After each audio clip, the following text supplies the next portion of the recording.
The Catholic clergy in Portugal sexually abused nearly 5,000 children over the past 70 years, according to a panel of experts.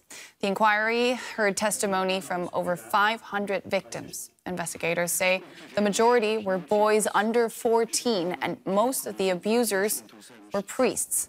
The inquiry opened after a similar investigation in France revealed around 3,000 clergy members sexually abused over 200,000 children.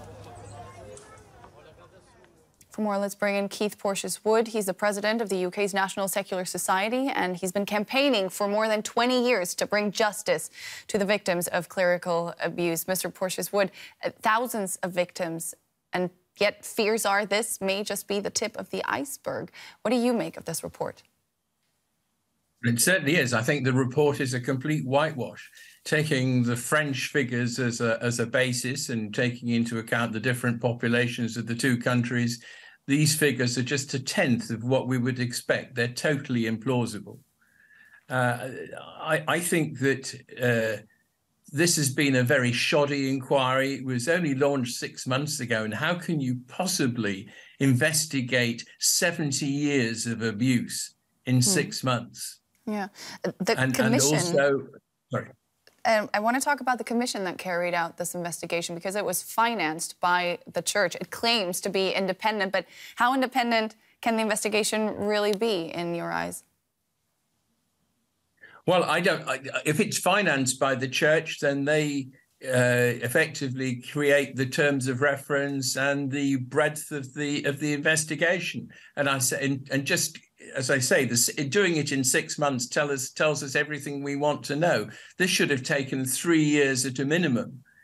And oddly, the church didn't say a word about compensation. You know, it's almost like it's really just trying to.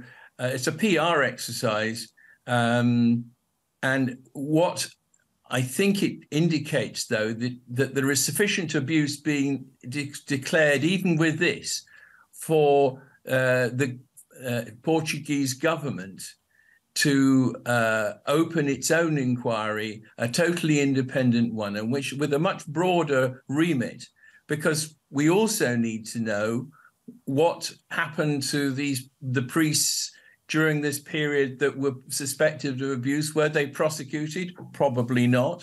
How many of them went to prison? And a much broader look at the number of victims there are, and also whether the laws in Portugal are up to dealing with this kind of thing, have been in the past, and if not, how can they be improved?